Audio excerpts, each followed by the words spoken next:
बहुत पुरानी बात है। एक गांव में दो लड़के रहते थे। एक का नाम ज्ञानवान और दूसरे का नाम बुद्धिमान था, लेकिन दोनों पढ़ने लिखने में बहुत कमजोर थे। दोनों के माता पिता उनको लेकर बहुत परेशान थे। उन्होंने ज्ञानवान और बुद्धिमान को अच्छी शिक्षा देने के लिए बनारस भेज दिया। ज्ञानवान और बुद्धिमान ने में कुछ वर्ष रहकर अध्ययन किया। अब दोनों ही अच्छी शिक्षा ग्रहण कर विद्वान हो चुके थे।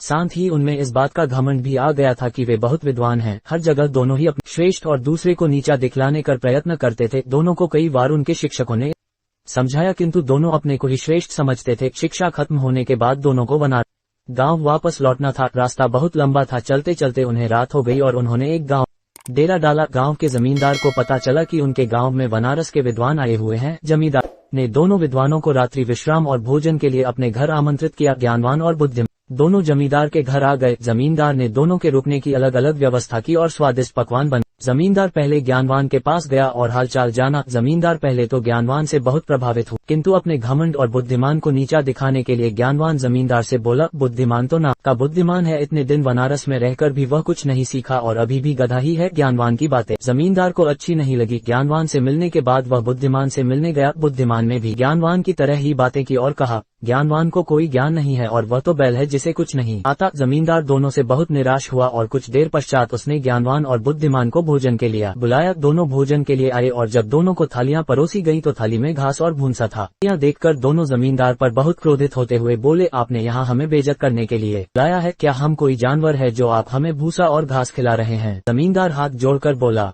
मान्यवर, आप विद्वान हैं और मेरे मेहमान हैं। मेरा उद्देश्य आपके बेइज्जती करना नहीं है। आप दोनों ही विद्वान होकर एक दूसरे को बैल और गधा बोल रहे थे, इसलिए बैल और गधे का जो भोजन पसंद है मैंने आपको भी वही भोजन परोस दिया। जमींदार की बात सुनकर ज्ञानवान और बुद्धिमान को अपनी गलती का एहसास हुआ और दोनों ने एक दूसरे से क्षमा मांगी और जमींदार को धन्यवाद दिया। जमींदार ने भी दोनों को स्वादिष्ट पकवान लाए और दोनों की खूब आवभगत किया। शिक्षा कोई कितना ही बड़ा विद्वान क्यों न हो, अगर दूसरे को नीचा दिखलाने का प्रयत्न करता है तो उसे भी नीचा देखना पड़ता